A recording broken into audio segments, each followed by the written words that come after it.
什么意思？你去哪儿啊？你管着吗？ Halo teman-teman, selamat datang kembali di channelnya One Trisna Story. Apa kabar? Semoga semuanya sehat-sehat selalu. Jadi di video kali ini, Wawan akan melanjutkan pembahasan alur cerita Put Your Head on My Shoulder chapter 2. Langsung saja tanpa berlama-lama, mari kita mulai.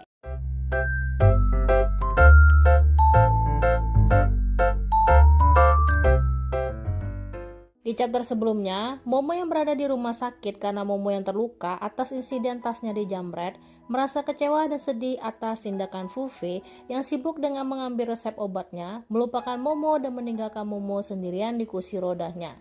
Wei yang merasa iba lalu menghampiri Momo dan membantu Momo. Di kamar asramanya, Momo menceritakan kepada teman-temannya bagaimana Momo bisa terluka. Dan ada seseorang yang seperti kesatria telah menolong Momo dan membawa Momo ke rumah sakit.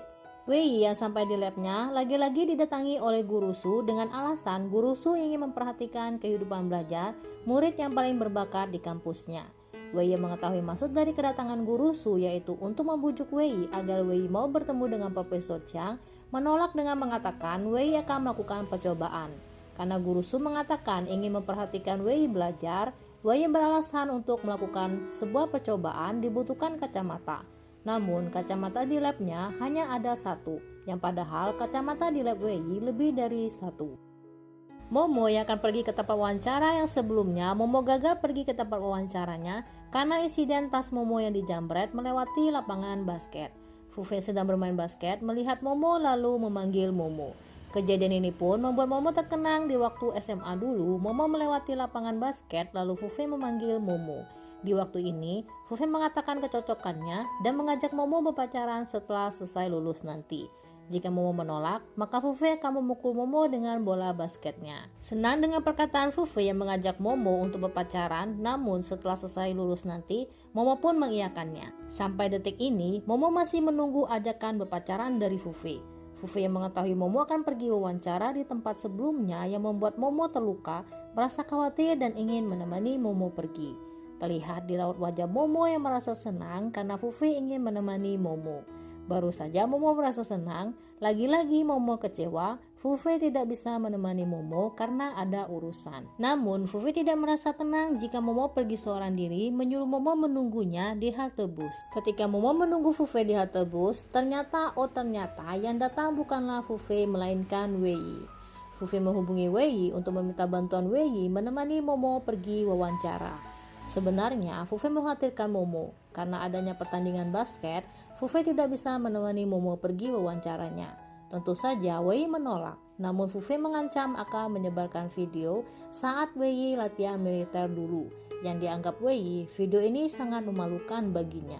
Jika Wei menyetujui untuk pergi menemani Momo, maka Fufe akan berjanji menghapus videonya. Karena alasan itulah Wei bisa datang ke halte bus untuk menemani Momo pergi. Merasa yang diharapkan Momo untuk menemaninya pergi adalah Fufe, Wei menyuruh Momo menghubungi Fufe untuk mengatakan kepada Fufe bahwa Momo tidak mau ditemani oleh Wei. Setibanya bus, Momo mengajak Wei pergi bersama dengannya dan tidak mau menghubungi Fufe. Ketika berada di dalam bus, Momo yang terlebih dahulu duduk berpindah ke sebelah tempat duduknya dengan maksud agar Wei bisa duduk di sebelahnya. Namun Wei memilih duduk di seberang dan membelakangi Momo. Di pemberhentian halte bus, yang naik ternyata Guru Su. Wei yang melihat Guru Su tiba-tiba berpindah tempat duduk di sebelah Momo. Melihat Wei, Guru Su langsung tanpa basa-basi menanyakan keputusan Wei mengenai pertemuannya dengan Profesor Chiang. Tidak ingin diganggu, Wei kembali beralasan. Kali ini alasan Wei adalah saat ini Wei sedang berpacaran.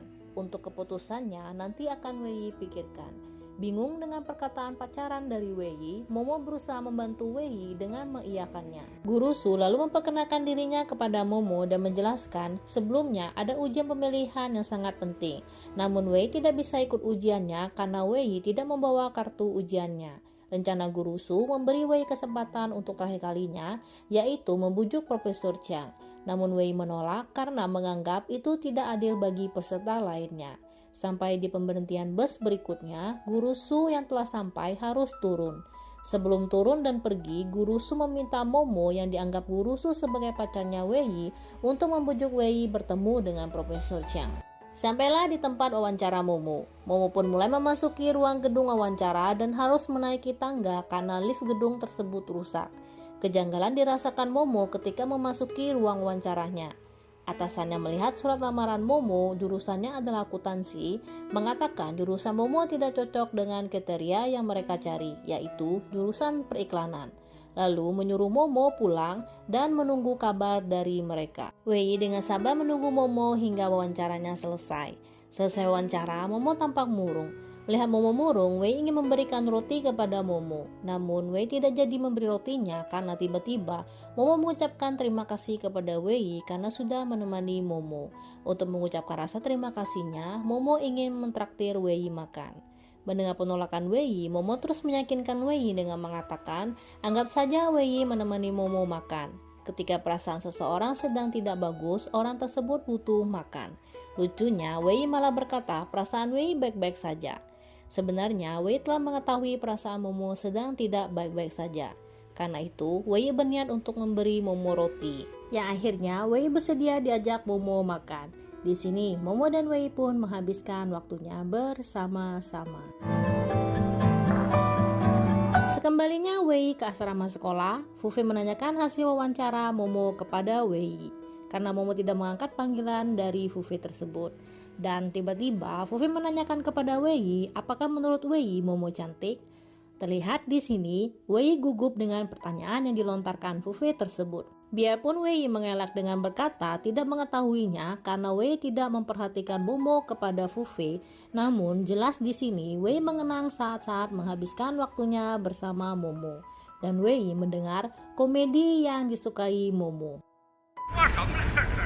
Di kamar asramanya Momo, teman-teman Momo menanyakan hasil wawancaranya. Di hadapan teman-temannya, murunglah Momo mengira akan gagal lagi karena atasan wawancaranya bilang jurusan Momo tak cocok. Melihat Momo murung, teman Momo menanyakan apakah Momo sudah makan. Teman-teman Momo mengira Momo makan bersama dengan Fufi. Momo lalu memberitahu temannya bahwa Momo bukan makan bersama Fufi, namun dengan kesatria yang pernah Momo ceritakan sebelumnya, yaitu Wei. Yang tentu saja teman-teman Momo mengetahui siapa Wei yang merupakan murid terkenal di kampusnya karena kejeniusannya. Momo merasa heran karena hanya dirinya lah yang tidak mengetahui siapa Wei selama ini. Teman Momo pun mengejek Momo dengan mengatakan selama ini yang hanya Momo tahu menonton drama dan hanya mengikuti orang yang sama setiap harinya, yaitu Fufi. Namun sangat sayang sekali belakangan ini Wei menjadi contoh buruk di kalangan pelajar. Karena saat adanya ujian pemilihan yang penting, Wei tidak membawa kartu ujiannya. Untuk itu orang-orang mengatakan karena kepintaran Wei itu membuat Wei arogan. Mendengar perkataan dari teman-temannya tersebut, merasa bersalahlah Momo karena akibat tas yang tertukar, Wei tidak bisa mengikuti ujian yang sangat penting itu. Keesokan harinya, Momo berniat untuk membantu Wei. Pergilah Momo ke tempat gurusu. Momo yang tidak mengetahui ruangan gurusu melihat seorang wanita lalu menanyainya, siapakah wanita ini? Nanti Wawan akan memperkenalkan siapa wanita ini. Lanjut, sampailah Momo ke ruangan gurusu. Lalu Momo memperkenalkan dirinya dan memberitahu gurusu bahwa sebelumnya gurusu dan Momo pernah bertemu di dalam bus. Teringatlah gurusu dengan Momo yang sebagai pacarnya Wei.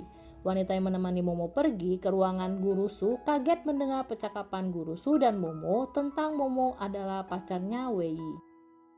Pergilah Momo dan gurusu di lab Profesor Chiang. Sesampainya di lab Profesor Chiang, gurusu pun menjelaskan maksud dari kedatangannya, yaitu mengenai Wei. Profesor Chiang yang mengira Momo adalah Wei memberitahu gurusu bahwa Profesor Chiang ingin siswa yang terbaik. Mengenai Wei tidak usah dibahas lagi karena faktanya Wei tidak datang untuk ujian. Lalu gurusu menjelaskan kepada Profesor Chiang yang mengira Momo adalah Wei memberitahu Profesor Chiang bahwa Momo bukanlah Wei. Momo justru adalah pacarnya Wei. Mengetahui Momo adalah pacarnya Wei, Profesor Chiang menanyakan apa yang Momo lakukan di sini. Lalu Profesor Chiang menjelaskan siapapun yang memohon kepadanya, orang tersebut harus menunjukkan kemampuannya dalam mengambil bagian dalam proyeknya. Momo lalu meyakinkan Profesor Chiang dengan menjelaskan bahwa pacarnya mendapatkan peringkat pertama di jurusan fisika. Bukankah disayangkan jika Profesor Chiang tak menguji kemampuan pacarnya tersebut? Lalu Guru Su meyakinkan Profesor Chiang dengan mengatakan Wei mendapatkan peringkat pertama jurusan fisika selama 3 tahun berturut-turut.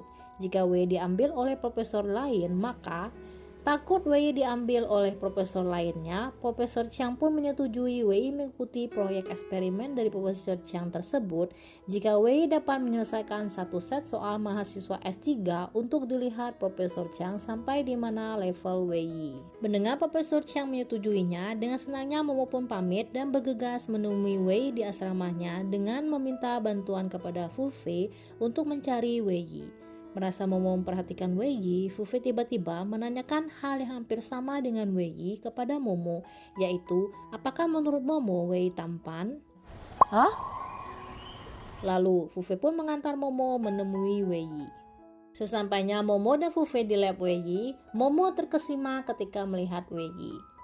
Lalu Momo menghampiri Wei Yi dan menjelaskan bahwa Momo mempunyai satu set soal ujian fisika yang diberikan Profesor Chiang kepadanya. Bukannya senang, Wei justru marah kepada Momo dengan mengatakan, ini bukanlah urusan Momo, berhentilah melakukan hal yang tak perlu.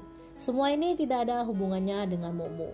Momo yang sedikit mengerti sifat Wei Yi, yaitu Wei tidak bisa jika diremehkan kemampuannya, meyakinkan Wei dengan menjelaskan, pikirkanlah Wei Yi, Profesor Chiang menyuruh Wei Yi mengerjakan soal ujian S3, sedangkan Wei Yi baru murid S1. Ini membuktikan Profesor Chiang tidak berharap Wei berada di proyeknya karena telah memberi soal yang sangat sulit kepada Wei. Sontak mendengar perkataan Momo itu, Wei langsung menyetujui mengerjakan soalnya karena tidak ingin diremehkan atas kemampuannya. Wei pun senang karena telah diberi kesempatan untuk bisa mengikuti proyek dari Profesor Chiang tersebut. Mulailah Wei mengerjakan soalnya yang ditemani oleh Momo dan Fu Fei. Sambil menemani Wei Yi mengerjakan soalnya, Momo membantu menghapus soal yang sudah dikerjakan Wei Yi, sedangkan Fu Fei tertidur. Dan akhirnya selesailah Wei Yi mengerjakan soalnya. Lalu Momo membangunkan Fu Fei dan mengajak Wei Yi dan Fu Fei untuk pergi makan. Sesampainya di tempat makan, Momo tampak murung karena Fu Fei mengobrol dengan wanita di ponselnya, dengan memanggil wanita tersebut Nona cantik. Terlihat di sini, Wei juga tampak kesal dengan sikap Fu Fei yang seperti tidak mempedulikan perasaan Momo. Tidak lagi murung, justru Momo menangis dengan perkataan Fu Fei ketika pelayan datang membawa minuman bir. Pelayan tersebut mengira Momo adalah pacarnya Fu Fei dengan menanyakan kepada Fu Fei apakah pacar Fu Fei minum bir. Perkataan inilah yang membuat Momo menangis, yaitu Momo bukanlah pacarnya Fu Fei. Sedih terus menunggu untuk menjadi pacarnya Fu Fei, namun Fu Fei belum juga mengajak Momo untuk menjadi pacarnya. Momo pun lalu meminum birnya. Dengan perasaan sedih dan kecewa, Momo menanyakan wanita seperti apa yang Fu Fei sukai, menyakitkan hati. Fu Fei justru menyatakan ada banyak wanita di jurusan Momo. Carikanlah dan perkenalkanlah kepada dirinya. Di tempat makan ini, Guru Su yang juga datang melihat Wei lalu menyapa Wei dan menanyakan, Wei sedang apa di sini? Apakah sedang berkencan dengan Momo? Betapa kagetnya Fu Fei mendengar kata kencan dan jawaban Wei yang membenarkan sedang berkencan dengan Momo. Momo yang telah mabuk diantar Fu Fei dan Wei ke asramanya. Fu Fei mendengar Momo dan Wei berkencan langsung bersikap memperhatikan Momo. Ditambah lagi dalam keadaan mabuk, Momo berkata kepada Fu Fei tidak ingin menyukai Fu Fei lagi.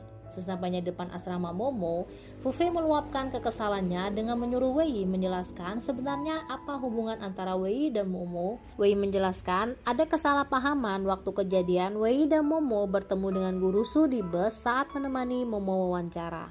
Namun kali ini, Wei mengiyakan berkencan dengan Momo, ingin memberi pelajaran kepada Fu Fei karena Fu Fei telah menghindari perasaan dari Momo. Fu Fei pun justru mengelak perkataan Wei dengan mengatakan dirinya dan Momo hanyalah teman. Jika Fu Fei dan Momo hanyalah teman, kenapa Fu Fei menanyainya kepada Wei? Dan anehnya, Fu Fei menyuruh Wei menjauhi Momo yang padahal Fu Fei mengatakan dirinya dan Momo hanyalah teman. Karena Fu Fei menyuruh Wei menjauhi Momo, Wei lalu mengatakan, tanyakan pada diri Fu Fei sendiri, bisakah Fu Fei mengontrol Wei untuk menjauhi Momo? Perkataan Wei tersebut membuat Fu Fei merasa tidak yakin Momo akan menyukai Fu Fei lagi. Karena di waktu dulu Fu Fei pernah mengatakan kepada Momo bahwa Momo dan Fu Fei tidak akan pernah berpacaran setelah lulus. dan Fufe mengajak Momo untuk berteman saja. Mengenang hal ini membuat Fufu sedih karena takut akan kehilangan Momo. Sampai di sini pembahasan alur cerita Put Your Head on My Shoulder chapter 2. Terima kasih ya bagi teman-teman yang telah menonton video ini. Jika teman-teman menyukai videonya Wan Wan, jangan lupa ya untuk like, subscribe, komen, dan share channelnya Wan Trisna Story. Akhir kata dari Wan Wan, sampai jumpa di video selanjutnya. Bye-bye.